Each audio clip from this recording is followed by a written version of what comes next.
حضرت امام شافعی فرماتے ہیں میرے علاقے کا ایک نوجوان تھا، عالم فاضل نہیں تھا پر نیک بڑا تھا، میرے ساتھ حج کرنے آ گیا اور مجھے وہاں جا کے پتا چلا وہ بھی آیا ہوا ہے۔ فرماتے ہیں وہ حج میں بڑی کوشش کرتا اس سے ملنے کی، تو کہتا حضور کیا حج میں باتیں کرنی، رب رب نہ کرے۔ فرماتے ہیں موقع ہی نہ دیتا، جوان تھا بڑا پرہیزگار۔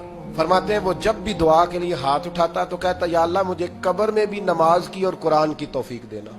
ایک دن وہ حتیم کے پاس بیٹھ کے قرآن پاک پڑھ رہا تھا، میں 2-3 دفعہ گزرا تو پڑھ ہی رہا تھا، میں نے کہا آج قابو آ گیا ہے۔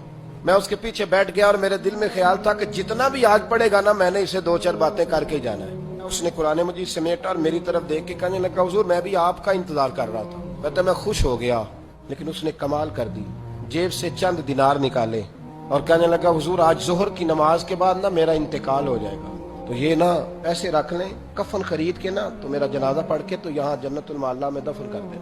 امام صاحب کہتے ہیں میں اگلے لفظ کہنے لگا تھا کہ مجھ پہ سختہ آ گیا، کہنے لگا حضور مہربانی کر دیں کہ آپ میرے علاقے کے ہیں۔ میں چپ کر گیا۔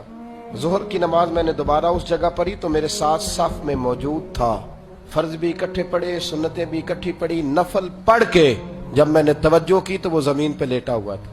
آپ فرماتے ہیں میں نے غسل دیا، کفن دیا، دفن کر دیا۔ کئی سالوں کے بعد میں دوبارہ آیا، اسی جنت المعلا میں مجھے ایک اور جنازہ پڑھنے کا موقع ملا۔ میرے دل میں ہمیشہ خیال آتا تھا کہ وہ تو کہتا تھا یا اللہ قبر میں بھی قرآن کی توفیق دینا، تو یا اللہ مجھے دکھا وہاں پڑھتا ہے کہ نہیں پڑھتا۔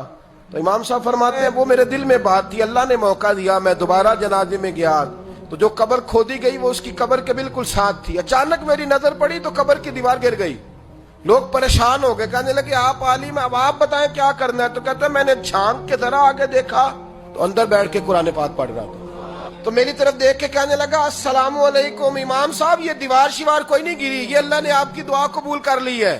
آپ کو پتہ چل گیا نا رب نے مجھے قبر میں بھی قرآن پڑھنے کی توفیق عطا فرمائی۔ بھائی قرآن پاک سے دلچسپی، شوق پیدا کرے، ذوق۔ یار کچھ نہ ہو سکے تو اسے دن میں ایک دفعہ چوم کے سینے سے تو لگایا کرو، کبھی اس سے پیار تو کر کے دیکھو۔ یہ اللہ کی کتاب ہے اور اس کا ایک ایک حرف وہ ہے جس کی تشریح مدینے کے چاند نے بیان فرمائی۔